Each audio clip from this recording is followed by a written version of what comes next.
नमस्कार, मैं नवीन आप सभी का बहुत बहुत स्वागत करता हूं समसामयिक घटना चक्र के ऑफिशियल यूट्यूब चैनल पे। और कैसे हैं आप लोग गाइस? जैसा कि हम लोगों ने ग्रामीण समाज विकास के संदर्भ में केंद्र और राज्य से संबंधित जो जो योजनाएं हैं उसके ऊपर हमने लास्ट लेक्चर में डिस्कस किया था और उसी सीरीज को, उसी कड़ी को हम लोग आगे बढ़ा रहे हैं। आपने लास्ट में जो भी काउंटिंग नंबर डाली हो वहाँ पे अगला नेक्स्ट काउंटिंग डालते हुए आप लोग नेक्स्ट योजना का नाम लिखेंगे जल मार्ग विकास परियोजना। जैसा कि मैंने आपको बताया था गाइस लास्ट लेक्चर में कि जो योजनाएं मैंने आप लोगों को नाम लिखवाए, ऐसा नहीं है कि हमें वही पढ़नी है, वो तो पढ़नी ही है, उसके साथ साथ और कौन कौन सी योजनाएं हैं वो भी देखनी है। और इसको हम लोग थोड़ा समानांतर रूप से लेके चलेंगे, यानी योजनाओं की जो सीरीज कहें अगर आप लोग तो काफ़ी लंबी चौड़ी है, कई सारी योजनाएं हैं, है ना। भारत की आज़ादी के बाद से बात करें, 2014 से बात करें, जब से प्रधानमंत्री नरेंद्र मोदी जी बने, उन्हीं की बात क्यों कर रहा हूँ क्योंकि लगातार उनका दूसरा कार्यकाल है, तो वहाँ से संबंधित जो जो योजनाएं हैं उसके ऊपर भी बात करनी है। इसको समानांतर लेके चलेंगे। समानांतर का मतलब ये है कि इसके साथ में एक पैरेलल टॉपिक हम लोग कृषि वाला भी ऐड ऑन करेंगे, है ना। यानी अगर जब ये कुछ योजनाएं हम लोग समझ लें उसके बाद हम लोग कृषि वाले टॉपिक को शुरू करेंगे ताकि कृषि में भी थोड़ा आपका इंटरेस्ट बने और आप उसको समझते चलें कि वहाँ से इंपॉर्टेंट पॉइंट एग्जाम के लिए कौन कौन से हैं। कुछ सेगमेंट कृषि के हो जाने के बाद फिर हम लोग उसको यानी योजना जो और होंगी उसको ऐड ऑन कर देंगे, क्योंकि बहुत सारी योजनाएं एक साथ करवा दी गई तो आप लोगों को याद करने में भी असुविधा हो सकती है। ठीक है, उम्मीद करता हूँ आपको ये प्लान कहीं ना कहीं समझ में आएगा और आपके लिए फायदेमंद भी रहेगा।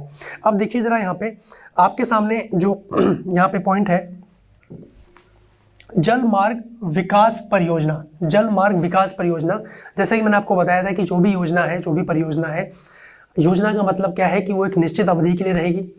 वो कार्य उसका समाप्त हुआ तो वो योजना भी समाप्त हो जाती है। अगर उसकी दोबारा आवश्यकता रहती है या उसको कंटिन्यू करना है तो किया जा सकता है। लेकिन अगर अधिनियम रहा, कोई एक्ट रहा जो एक कानून के रूप में पारित हो रहा है, तो वो एक बाध्यता भरा रहेगा, एक बाध्यकारी रहेगा जो चलेगा। उदाहरण के लिए मनरेगा, है ना, जहाँ हम लोगों ने पढ़ा था कि राष्ट्रीय ग्रामीण रोजगार गारंटी एक्ट, जहाँ पे एक आश्वासन, एक गारंटी दी गई है कि 100 दिन का रोजगार मिलेगा ही मिलेगा, है ना। तो उस तरीके से योजना और अधिनियम में आपको अंतर समझ में आया। तो अब इसके संदर्भ में इसकी शुरुआत कब हो रही है, तो वर्ष यानी मार्च 2016 में इसकी शुरुआत हो रही है। पहला पॉइंट आप लोग इसमें ये मेंशन करेंगे। जलमार्ग के संदर्भ में राष्ट्रीय जलमार्ग मैंने आपको बताया था संख्या नंबर 1 कहाँ से कहाँ तक है, ये प्रयागराज से, इसको मेंशन कर लीजिएगा, प्रयागराज से लेकर हल्दिया तक यानी गंगा नदी पर ही राष्ट्रीय जलमार्ग संख्या 1 बनाई गई है। कल के लेक्चर में हमने ये भी बात की थी कि राष्ट्रीय राजमार्ग जो है, नेशनल हाईवे, सबसे बड़ा कौन सा है 24, उससे पहले कौन था 7, है ना। तो ऐसे ही राष्ट्रीय जलमार्ग संख्या नंबर 1 है जो प्रयागराज से लेके हल्दिया तक है। यहाँ पे आप लोग ये ध्यान रखेंगे। और इस जलमार्ग विकास के लिए समझौता किया गया है, किससे किया गया है, विश्व बैंक से इसमें समझौता हुआ है। दूसरा पॉइंट यहाँ पे ध्यान रखेंगे कि जल विकास परियोजना के संदर्भ में किसके साथ समझौता किया गया है उसके विकास के लिए, तो विश्व बैंक के द्वारा यहाँ पे समझौता हुआ है नौ परिवहन विभाग का। ठीक है, तीसरा पॉइंट आई गेस हमने इसको डिस्कस किया था बट कोई बात नहीं, इसको नोट करेंगे। तीसरा पॉइंट देखें, इसको 3 मीटर गहरा किया जाएगा, ये इस पे बात की गई है। 30% कार्य हो चुका है, 70% अभी इसमें बाकी है। और 2016 में इसको, जैसे कि मैंने बताया, प्रारंभ किया गया था, है ना। और उसके बाद इसमें समझे, यह परियोजना नौ परिवहन विभाग द्वारा ये शुरू की गई है, जहाँ पे विश्व बैंक की कहीं ना कहीं यहाँ पे इंपॉर्टेंस देखने को मिलती है कि विश्व बैंक की सहायता से इसको शुरू किया गया है। ठीक है, और इस परियोजना का उद्देश्य क्या है कि भारत के राष्ट्रीय जलीय मार्ग जो कि प्रयागराज से लेके हल्दिया तक है, उसके मार्ग को 3 मीटर गहरा कर देना है। ये इसका इंपॉर्टेंट फैक्ट था। और ये परियोजना जलमार्ग विकास के लिए प्रारंभ की गई और जिसका उद्देश्य जलीय ट्रांसपोर्ट को बढ़ावा देना है ताकि ज़्यादा से ज़्यादा ट्रांसपोर्टेशन उसमें किया जा सके। ठीक है, नेक्स्ट पॉइंट की तरफ बात करें। अगला है गाइस प्रधानमंत्री ग्राम सड़क योजना, बहुत इंपॉर्टेंट है ये प्रधानमंत्री ग्राम सड़क योजना। इसके अंतर्गत आपको ध्यान रखना है जो भी काउंटिंग आप लोगों की चल रही है 1 2 3 4, उसी सीरीज में आप लोग उसको ऐड कीजिएगा। ठीक है, इसकी शुरुआत कब हो रही है, प्रारंभ कब हो रहा है, तो यहाँ पे ध्यान देंगे प्रधानमंत्री ग्राम सड़क योजना। ये डेट के साथ याद रखना है, 25 दिसंबर वर्ष 2000 को ये शुरू हुआ है। 25 दिसंबर ये डेट मैं क्यों बोल रहा हूं, क्योंकि इसी दिन मनाया जाता है सुशासन दिवस। सुशासन सुशासन दिवस, है ना, सुशासन दिवस। अब यहाँ पे ध्यान देंगे, सुशासन दिवस यानी गुड गवर्नेंस डे, और किन के उपलक्ष्य में मनाया जाता है, किसके उपलक्ष्य में मनाया जाता है सुशासन दिवस? अटल बिहारी वाजपेयी जी के, जो हमारे पूर्व प्रधानमंत्री रहे हैं अटल बिहारी वाजपेयी। यहाँ पे ध्यान दीजिएगा, अटल बिहारी वाजपेयी, इनके उसमें मनाया जाता है गुड गवर्नेंस डे 25 दिसंबर को। ठीक है, 25 दिसंबर को क्रिसमस डे ही नहीं मनाया जाता है, ये भी मनाया जाता है, तो ध्यान रखिएगा। ठीक है, केंद्रीय ग्रामीण विकास मंत्रालय के द्वारा इसको शुरू किया गया था, केंद्रीय ग्रामीण विकास मंत्रालय। ठीक है जी, कब शुरू हुआ और किसके द्वारा शुरू हुआ? 2 पॉइंट। तीसरा ध्यान रखेंगे, इसका उद्देश्य क्या रहा कि जो भी आबादी यानी 500 ग्रामीण अगर यहाँ पे आबादी है, गांव को जिले के मुख्य मार्ग से जोड़ देना। जैसे मान लीजिए ये कोई गांव है और यहाँ पे 500 ग्रामीण से ज़्यादा रहते हैं, मान लीजिए 600 लोग रहते हैं यहाँ पे, तो यहाँ का जो भी रास्ता जा रहा है उसको क्या करना है, गाँव के जिले के मुख्य मार्ग से जोड़ देना। मान लो ये कोई मेन रोड है, ये कोई मेन रोड है ना, और ये एक गांव है जो मेन रोड से काफ़ी दूर है, मेन सिटी से दूर है, और यहाँ पे 600 लोगों की आबादी है जो इस कंडीशन को फुलफिल कर रही है। इस प्रधानमंत्री ग्राम सड़क योजना के अंतर्गत यहाँ के मार्ग को इससे जोड़ दिया जाएगा ताकि वो वहाँ के लोग भी आराम से यानी आसानी से मुख्य धारा में जुड़ पाएँ। तो यहाँ पे ध्यान रखिएगा। अब जैसे दूध, सब्जी, खाद्यान्न, इन सब फसलों की आवाजाही होगी किसानों के द्वारा, 600 यानी 500 से ज़्यादा लोग रह रहे हैं, तो कैसे लेके जाएंगे, है कि नहीं है? तो कहीं ना कहीं उनको वो रास्ता चाहिए कि वो मेन रोड से कनेक्ट हो पाए। यही कहीं ना कहीं इस योजना का उद्देश्य भी रहा जो ये शुरू की गई। अब यह योजना केंद्र सरकार के द्वारा कब शुरू की गई, डेट मैंने आपको बता दी। अब ये पॉइंट आप नोट्स बना के लिखेंगे कि यह योजना केंद्र सरकार के द्वारा 25 दिसंबर 2000 को प्रारंभ की गई। यहाँ पे ये पॉइंट आपको ध्यान रखना है। नेक्स्ट पॉइंट की बात करें, केंद्रीय ग्रामीण विकास मंत्रालय के द्वारा शुरू किया गया। नेक्स्ट पॉइंट ये लिखेंगे, अगला पॉइंट लिखेंगे इसमें कि इस योजना का उद्देश्य 500 से अधिक आबादी वाले, ये इसका हाईलाइट पॉइंट है, 500 से अधिक आबादी वाले गांवों को जिले के मुख्य मार्ग से जोड़ना है। इस योजना का उद्देश्य प्रधानमंत्री ग्रामीण योजना, ग्रामीण सड़क योजना। ठीक है, अब उसके बाद जैसे कि मैंने आपको बताया ये 100% केंद्र सरकार द्वारा प्रायोजित परियोजना है।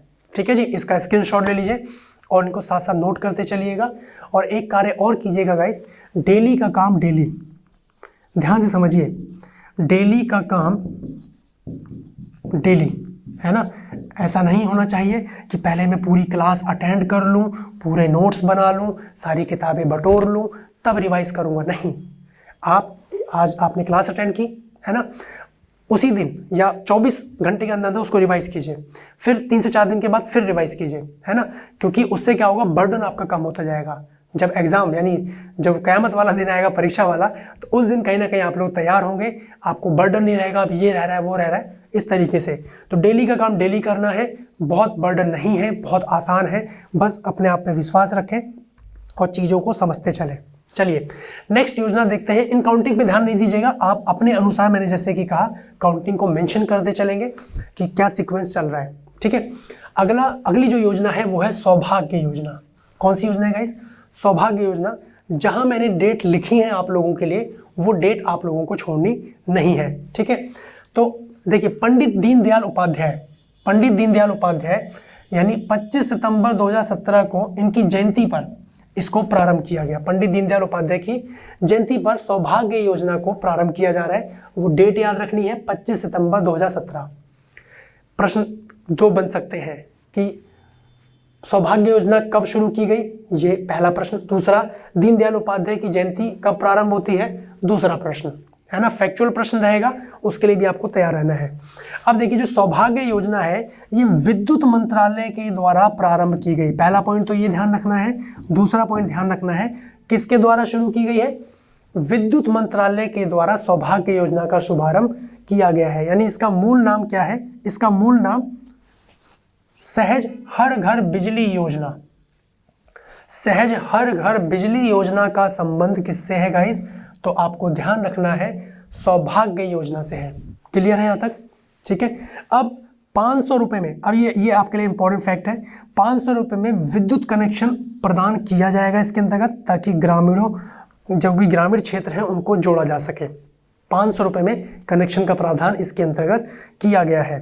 ठीक है, इस योजना को 25 सितंबर 2017 से प्रारंभ किया गया है। मैंने कहा ना कि 2014 के बाद से जो योजनाएं हैं उनको तो हम लोग समझेंगे ही।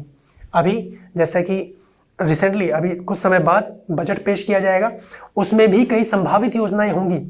उन योजनाओं को भी मैं अपने तरीके से आप लोगों के सामने लाऊंगा जो एग्जाम के लिए इंपॉर्टेंट हो सकती हैं, क्योंकि कल को जब आप लोग लेखपाल सेलेक्ट होंगे, है ना, तो कहीं ना कहीं आपको वो कार्य भी करने होंगे। आप ग्रामीण क्षेत्र में विजिट करेंगे, आपको वहाँ के ग्रामीण वासियों को कहीं ना कहीं उस योजना से भी अवगत कराना होगा जो योजनाएं कहीं ना कहीं कार्यरत हैं, है ना।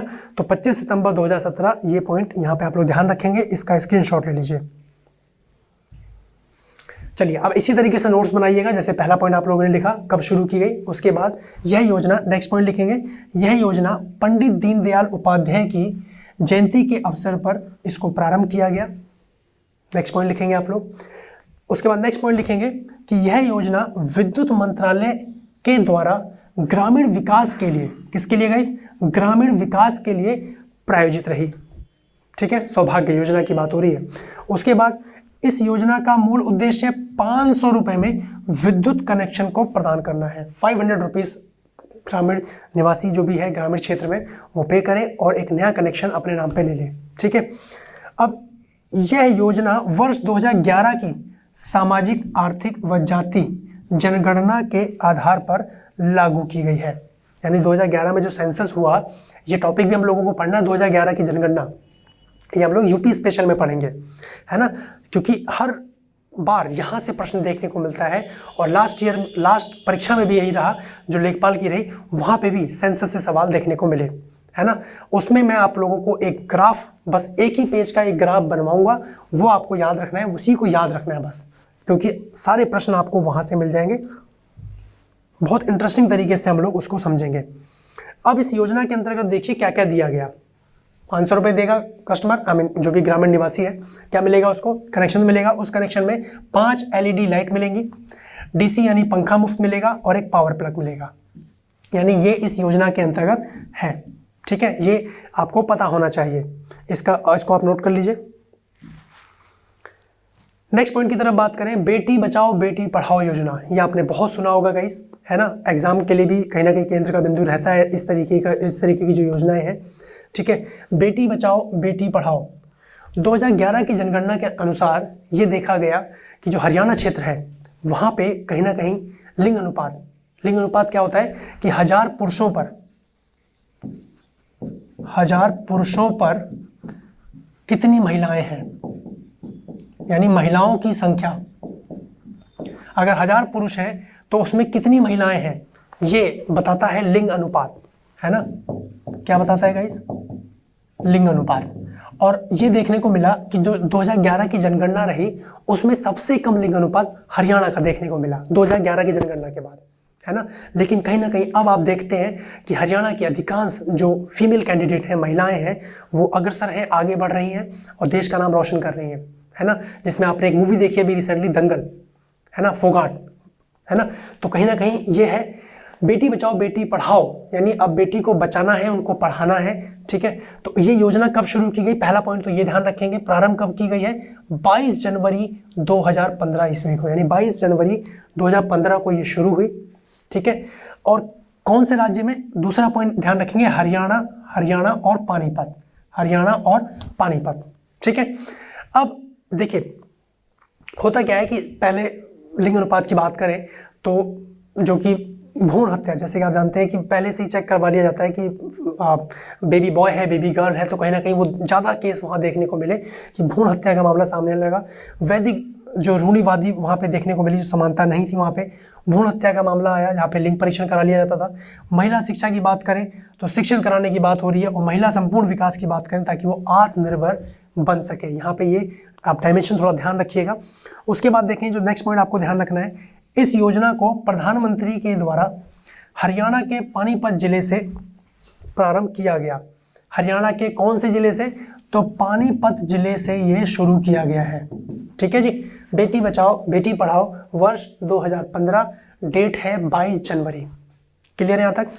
अब देखिए, अब जैसे कि डेट आप जान ही गए, 22 जनवरी 2015 को इसको शुरू किया गया है। ठीक है, यहाँ पे ये पॉइंट ध्यान रखिएगा।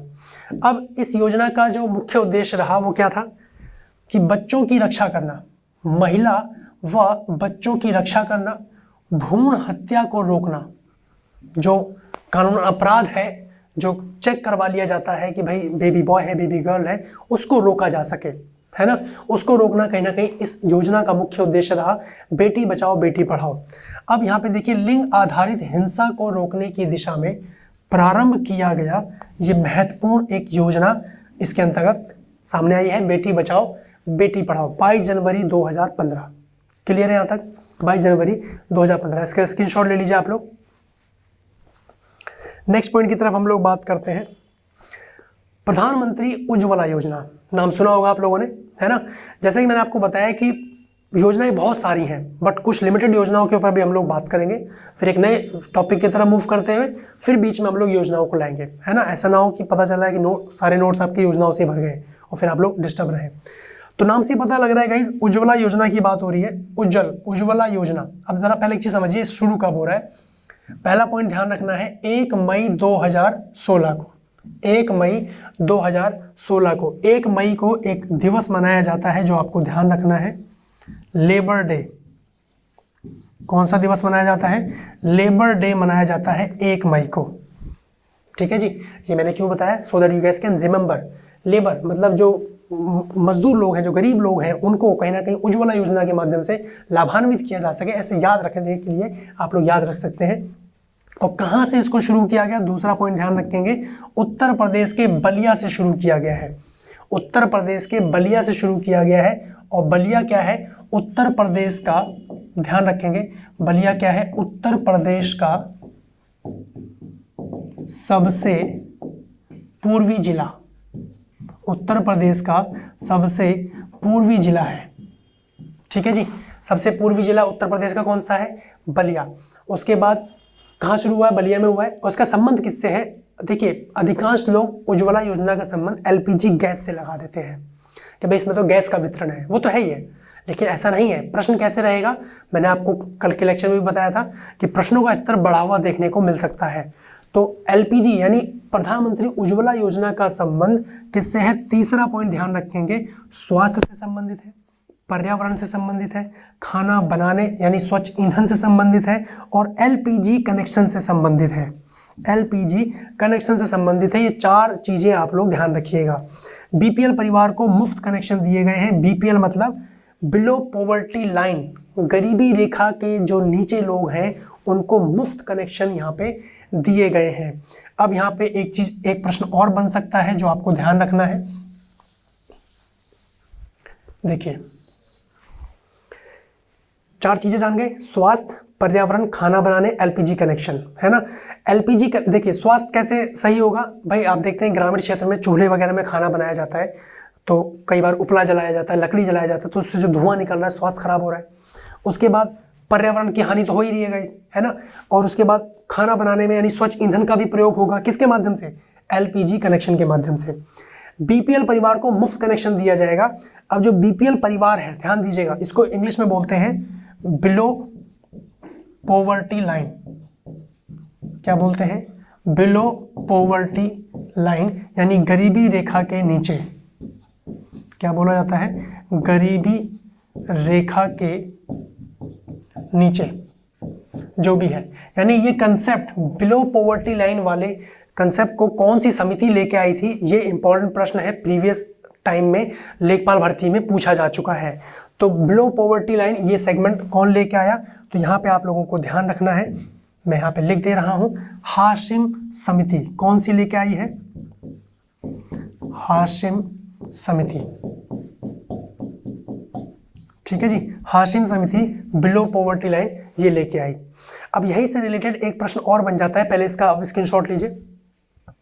बिलो पॉवर्टी लाइन यानी गरीबी रेखा के नीचे वाला जो कौन सी समिति लेके आ रही है, तो हाशिम समिति। इन्हीं को मुफ्त कनेक्शन दिया जा रहा है, बिलो पॉवर्टी लाइन वाले लोगों को। अब जरा यहाँ पे एक चीज समझिए, ये तो हो गया बिलो पॉवर्टी लाइन बीपीएल। एक होता है गरीबी रेखा के नीचे, एक होता है गरीबी का निर्धारण। गरीबी कह लो या तो आप निर्धनता कह लो ना, निर्धनता, निर्धनता का निर्धारण भाई गरीबी रेखा के नीचे है, बिलो पॉवर्टी लाइन है, वो तो हाशिम समिति हो गई, लेकिन उसका निर्धारण कौन करेगा, कौन सी समिति के फॉर्मूले के अनुसार निर्धनता का निर्धारण किया जाता है, ये इंपॉर्टेंट है। तो दो समितियां हैं जो आपको ध्यान रखनी है। पहली समिति है सुरेश तेंदुलकर। कौन सी समिति है गाइस? सुरेश तेंदुलकर। सुरेश तेंदुलकर। कई बार एग्जाम में लिखा होता है एस तेंदुलकर, तो लोग बच्चे अधिकांश क्या सोचते हैं, सचिन तेंदुलकर। नहीं, सुरेश तेंदुलकर है, ध्यान रखिएगा। दूसरे हैं सुरेश तेंदुलकर समिति, यानी सुरेश तेंदुलकर के नाम से ही बनी थी, सुरेश तेंदुलकर समिति। अगली समिति है लक्कड़वाला, लक्कड़वाला समिति। कौन सी समिति है? लक्कड़वाला समिति। सिंपल सा प्रश्न क्या आ सकता है कि लक्कड़वाला समिति का संबंध किससे है? निर्धनता के निर्धारण से। सुरेश तेंदुलकर समिति का संबंध किससे है? निर्धनता के निर्धारण से, है ना। हाशिम समिति का संबंध किससे है? बीपीएल परिवार से।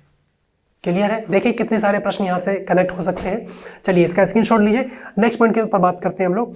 अब सतत विकास के लिए इसका लक्ष्य रखा गया कि 2019, देखिए सतत विकास के लिए इसका लक्ष्य रखा गया है कि 2019 तक 5 करोड़ तक कनेक्शन वितरित किए गए। 2016 में ये शुरू हुई 1 मई 2016 को, और 2019 तक 5 करोड़ तक कनेक्शन इसमें बीपीएल परिवारों को और भी लोगों को दिए गए इसके अंतर्गत। क्लियर है यहाँ तक? इसका स्क्रीनशॉट ले लीजिए। इससे रिलेटेड जो जो प्रश्न बन सकते हैं वो हमने डिस्कस किए। नेक्स्ट पॉइंट की तरफ बात करते हैं, और बिल्कुल नोट्स बना के लिखेंगे जैसे मैंने अभी आपको शॉर्ट में बताया। नेक्स्ट पॉइंट में लिखेंगे आप लोग कि यह योजना प्रधानमंत्री जी के द्वारा उत्तर प्रदेश के बलिया जिले से महिला कल्याण विकास के उद्देश्य से प्रारंभ किया गया, है ना। क्योंकि महिलाएं ही अधिकांश किचन में हैं, ग्रामीण क्षेत्र में आप देखते हैं, तो उन्हीं के विकास के लिए, उन्हीं के कल्याण के लिए कहीं ना कहीं इस योजना को बलिया जिले से शुरू किया गया। पूर्वी इलाका है, पूर्वी छोर है बलिया, वहाँ से फिर पश्चिमी की तरफ, उत्तर दक्षिण की तरफ मूव किया गया। ठीक है। अब जैसे कि मैंने आपको बताया कि यह योजना संपूर्ण भारत में 1 मई 2016 से क्रियान्वित की जा रही है ना, क्रियान्वित की जा रही है। यहाँ पे आप लोग ध्यान रखेंगे। और वर्ष 2019 तक 5 करोड़ परिवारों को इससे जोड़ा भी जा चुका है 2019 तक। ये पॉइंट यहाँ पे आप लोग ध्यान रखिएगा। ठीक है। अब इसका उद्देश्य क्या रहा, जैसे कि मैंने आपको बताया, इसका उद्देश्य, ये सारे पॉइंट वाइज बना के आपको नोट बनाने हैं। अपने नोट्स बनाइएगा पहले, फिर उनको रिवाइज कीजिएगा। फिर उसके अलावा इधर उधर कुछ भी देखने की आवश्यकता बिल्कुल नहीं होनी चाहिए। अब देखिए, यह योजना घरेलू महिलाओं के स्वास्थ्य के लिए सर्वाधिक उपयोगी सिद्ध हुई। भाई ठीक है, अगर उपले में धुआं निकल रहा है, लकड़ी जलने से धुआं निकल रहा है, तो कहीं ना कहीं स्वास्थ्य खराब होगा, है ना। तो उसके लिए कहीं ना कहीं स्वास्थ्य के लिए बहुत उपयोगी रही। उसके बाद सतत विकास की दृष्टि से अगर बात करें तो वनों के ह्रास में भी कमी आई। जाहिर सी बात है भाई, लकड़ी चाहिए तो जलावन लकड़ियाँ लेने के लिए वनों को काटना पड़ता है ना, तो उससे भी वनों का ह्रास होता है, उसमें कमी देखने को आई। अब जैसे कि मैंने आपको बताया हुआ है गाइस कि आपके एग्जाम में फैक्ट प्रश्न रहेंगे अधिकांश, लेकिन कहीं ना कहीं कंसेप्ट बेस भी आ सकते हैं, है ना, कंसेप्ट बेस भी आ सकते हैं। तो उसमें आपको ध्यान रखना है। अगर प्रश्न पूछा गया कि प्रधानमंत्री उज्ज्वला योजना के संदर्भ में निम्नलिखित कथनों पे विचार कीजिए, तो अगर ये कथन जाने रहेंगे तो आराम से विचार कर पाएंगे और अपने सही आंसर को निकाल पाएंगे आप लोग। ठीक है, इसका स्क्रीनशॉट ले लीजिए। फिर नेक्स्ट पॉइंट की तरफ हम लोग मूव करते हैं। अब देखिए, चूल्हों से निकलने वाले धुओं में कमी आई है, जिससे प्रदूषण के स्तर में सुधार हुआ है। ये पॉइंट यहाँ पे ध्यान रखिएगा, है ना। इसके अंतर्गत बीपीएल परिवारों को, बिलो पॉवर्टी लाइन, हाशिम समिति, तुरंत याद आना चाहिए, को मुफ्त एलपीजी कनेक्शन प्रदान भी किया जा रहा है। ठीक है, प्रदूषण स्तर में सुधार आया है, आप इसको ध्यान रखेंगे। देखिए, जब पेड़ पौधे लगे रहेंगे तो प्रदूषण, हर तरीके के प्रदूषण में कमी आएगी। प्रदूषण से रिलेटेड, ध्वनि प्रदूषण से रिलेटेड एक बहुत इंपॉर्टेंट प्रश्न बनता है, ध्यान रखेंगे। मैं आप लोगों के सामने एक चीज ड्रॉ कर रहा हूं यहाँ पे, देखिए ध्यान से समझिएगा कि जैसे ये सड़क है, ठीक है, ये सड़क है और आपने देखा है सड़कों के किनारे क्या लगे होते हैं, पेड़ पौधे लगे होते हैं। सड़कों के किनारे क्या लगे होते हैं गाइस, पेड़ पौधे आपने देखे हैं? कभी आपने सोचा है कि सड़कों के किनारे ही क्यों लगाए जाते हैं? ताकि ऑक्सीजन मिले? नहीं, सड़कों के किनारे जो पेड़ पौधे लगाए जाते हैं इसको बोला जाता है ग्रीन मफरल। क्या बोलते हैं? जो सर्दियों में आप लोग मफरल पहनते हो ना, ऐसा बोला जाता है कि मफरल पहना दिया, ग्रीन मफरल। क्या बोलते हैं? Green muffler. सड़कों के किनारे लगे पेड़ पौधों को क्या कहा जाता है? Green muffler. कौन से प्रदूषण को कंट्रोल करता है ये? ध्वनि प्रदूषण। अगला प्रश्न इसमें क्या बनता है कि ग्रीन मफरल का संबंध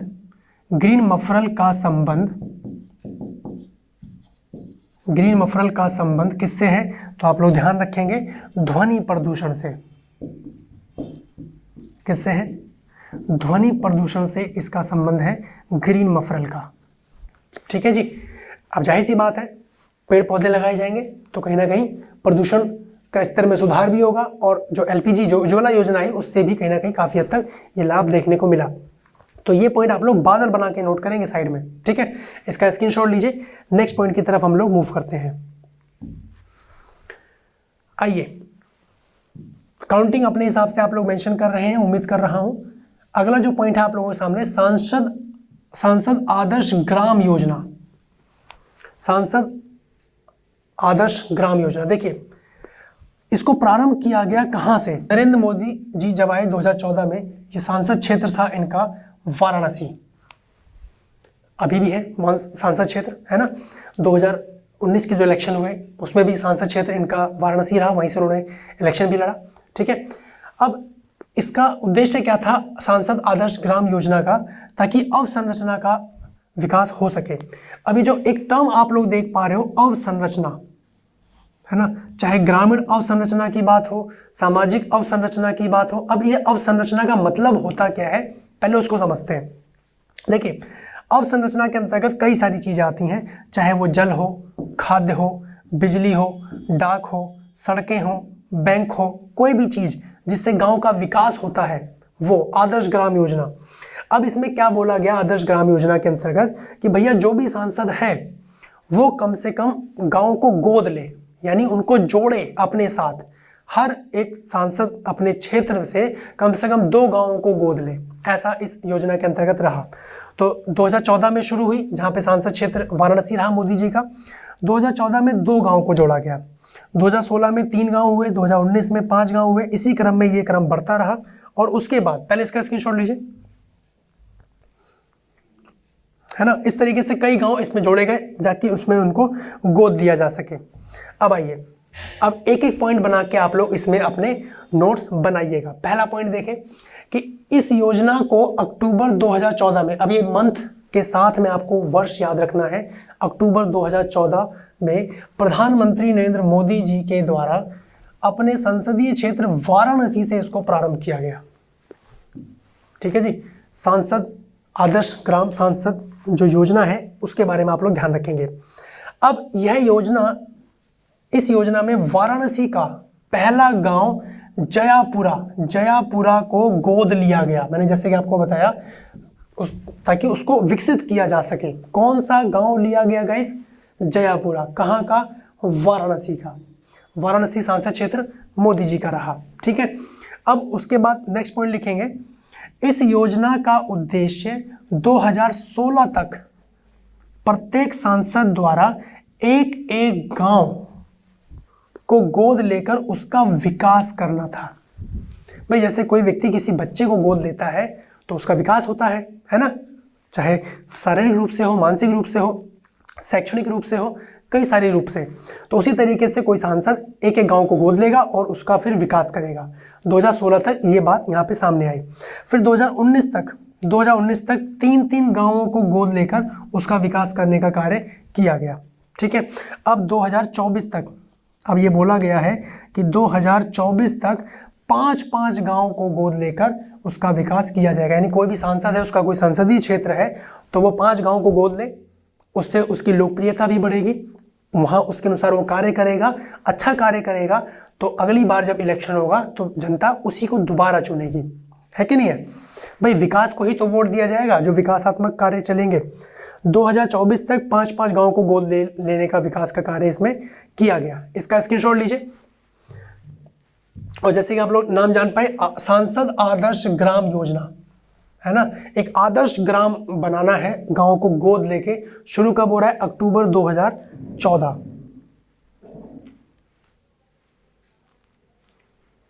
अक्टूबर 2014, ठीक है। उसके बाद मेंशन करेंगे इस योजना का उद्देश्य, उसके बाद मेंशन कीजिएगा इस योजना का उद्देश्य क्या रहा कि अवसंरचनात्मक ढांचे में विकास करना, ये इसका उद्देश्य रहा। उसके बाद बात करें कृषि, बिजली, पानी, सड़क, बाजार, डाक, बैंक आदि, यानी इस योजना का उद्देश्य क्या रहा, ताकि इन सब क्षेत्रों में विकास किया जा सके जिन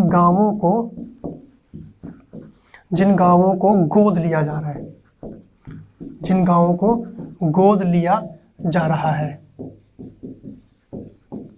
ठीक है जी, ये पॉइंट यहां पे आप लोग ध्यान रखेंगे। ठीक है, यहां पे आप लोग इसको ध्यान रखिएगा। ठीक है, उसके बाद हम लोग नेक्स्ट योजना के ऊपर बात करते हैं। सो नेक्स्ट योजना जो हम लोग बात करेंगे उसको आप लोग नोट कीजिएगा। बहुत इंपॉर्टेंट योजना है गाइस, ये भी कहीं ना कहीं भी चर्चा में चल रही है, और जो करंट अफेयर का कहीं ना कहीं इंपॉर्टेंट विषय हो जाता है, ये आप लोग यहाँ पे ध्यान रखेंगे। देखिए DDU-GKY ये शॉर्ट नेम है, इसका फुल फॉर्म नेम आपको ध्यान रखना है क्योंकि इसका पूर्ण रूप भी देखने को मिल सकता है।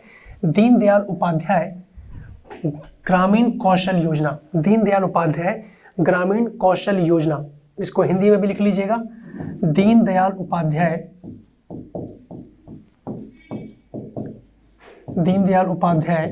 ग्रामीण कौशल योजना, मैं नीचे लिख दे रहा हूं कौशल योजना। ठीक है, अब जरा यहाँ पे ध्यान रखिए कि 25 सितंबर 2014 को इसको शुरू किया जा रहा है। पहला पॉइंट जो ध्यान रखना है, पंडित दीनदयाल उपाध्याय कौशल योजना को कब शुरू किया जा रहा है? 25 सितंबर 2014 को, है ना। और अभी 2020 में कहीं ना कहीं इसकी वर्षगांठ भी मनाई गई, 21 में भी मनाई गई। तो यहाँ पे आपको ध्यान रखना है कि केंद्रीय मंत्री नितिन गडकरी और वेंकैया नायडू जो भारत के उपराष्ट्रपति हैं, उनके द्वारा पंडित दीनदयाल उपाध्याय के 98th बर्थ एनिवर्सरी यानी जयंती पर, जो उनके जन्म जयंती रही 98 नंबर की रही, उसके उपलक्ष्य में कहीं ना कहीं इसको दोबारा से आपने देखा चर्चा में ये आया। अब जो दीनदयाल उपाध्याय ग्रामीण कौशल योजना है, इसका उद्देश्य क्या रहा? भाई गांव के विकास से ही संबंधित योजनाएं हैं, है ना। तो अब इसका उद्देश्य क्या रहा वो आप लोग, यानी इसका कार्य क्या रहा वो नेक्स्ट पॉइंट नोट करेंगे कि गरीब युवाओं को नौकरियों में नियमित रूप से ग्रामीण न्यूनतम मजदूरी के बराबर या उससे ऊपर आर्थिक मजदूरी प्रदान करने का इसमें लक्ष्य रखा गया कि भाई जो भी ग्रामीण गरीब युवा है ना, उसको एक तो न्यूनतम मजदूरी दी जाएगी या उससे अधिक आर्थिक मजदूरी उसको प्रदान करने का इसमें लक्ष्य रखा गया है। किसमें? ये अपना दीनदयाल उपाध्याय ग्रामीण कौशल योजना में। ठीक है, और इसके जो विशेष घटक हैं, आप देखिए जो इसका इंपॉर्टेंट फैक्टर है जो आपको ध्यान रखना है, दीनदयाल उपाध्याय जो आपकी ये योजना है ना, ये आपको ध्यान रखना है। DDU-GKY योजना के अंतर्गत इसमें जो घटक है, इसमें जो भी धन वितरित होगा उसका 50% यानी SC/ST वर्ग होना चाहिए, उसके लिए रखा गया ये प्रावधान है। इसके अंतर्गत जो फैक्चुअल पॉइंट आपको ध्यान रखना है, 15% रखा गया है अल्पसंख्यक के लिए। 15% किसके लिए रखा गया है? अल्पसंख्यक के लिए। और 3% का प्रावधान रखा गया है विकलांग के लिए, जो दिव्यांग है ना, उनके लिए रखा गया है। ठीक है, और यहाँ पे दूसरा इंपॉर्टेंट फैक्टर जो है जो आपको ध्यान रखना है वो है कि उम्मीदवारों में 1/3 संख्या में, देखिए ध्यान रखिएगा, 1/3 कह लो या आप कह लो 33% महिलाओं की होनी चाहिए। यानी उम्मीदवारों की जो संख्या है महिलाओं की कितनी बोली गई है? 33% यानी 1/3 इसमें होनी चाहिए इस योजना के अंतर्गत। ठीक है, नेक्स्ट योजना की अगर हम लोग बात करें तो अगला है, देखिए SPM-RM, ये भी कहीं ना कहीं बहुत चर्चा में है गाइस, इसके बारे में ध्यान रखेंगे। श्यामा प्रसाद मुखर्जी रुर्बन मिशन, देखिए रुर्बन मिशन, ये हिंदी में ऐसे लिखा जा रहा है, श्यामा प्रसाद, आप लिखेंगे पूरा, Shyama Prasad Mukherjee, Shyama Prasad Mukherjee rurban mission.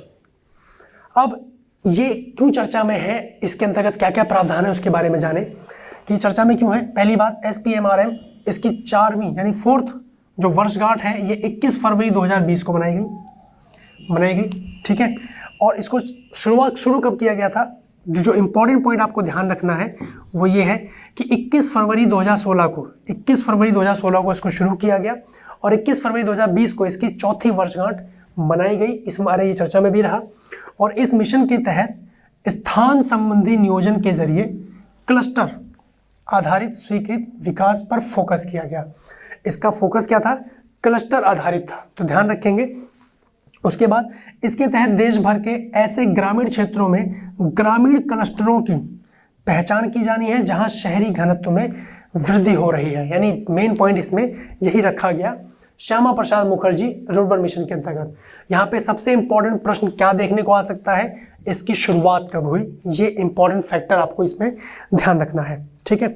Next point की तरफ बात करें तो यहाँ पे समझिए कि गैर कृषि रोजगारों के उच्च स्तर, आर्थिक गतिविधियां बढ़ने आदि के संकेत प्राप्त हो रहे हो, यानी वहां पे ये योजना क्लस्टर या ये योजना कहीं ना कहीं जारी रहेगी। उसके बाद इसके तहत 300 ग्रामीण क्लस्टरों को, ये फैक्चुअल पॉइंट आपको ध्यान रखना है, इसको स्टार मार्क कर दीजिएगा। 300 ग्रामीण क्लस्टरों को समयबद्ध समग्र ढंग से विकसित करने की परिकल्पना इसके अंतर्गत की गई है, ठीक है। तो ये कुछ इंपॉर्टेंट योजनाएं हैं जिसके ऊपर हम लोगों ने चर्चा की। उम्मीद कर रहा हूँ स्टेप बाय स्टेप आप लोग क्लास को नोट कर रहे होंगे, ठीक है। नेक्स्ट लेक्चर में हम लोग प्रयास करेंगे कृषि टॉपिक को शुरू करें। अभी योजनाएं समाप्त नहीं हुई हैं, ध्यान रखिएगा। योजनाओं की श्रृंखला फिर मैं दोबारा लेके आऊँगा, तो उसको फिर उसी योजना वाले सेगमेंट में ऐड ऑन करते चलिएगा आप लोग, ठीक है। कोई भी कन्फ्यूज़न रहे तो कमेंट सेक्शन में कमेंट कीजिएगा, मैं नहीं तो हमारी टीम उस पर आपके जो भी कन्फ्यूज़न है, जो भी डाउट बन रहे हैं उसका समाधान करेगी, ठीक है। मिलते हैं आप लोगों से नेक्स्ट लेक्चर में, तब तक के लिए धन्यवाद, अपना ध्यान रखिए, बाय बाय, टेक केयर।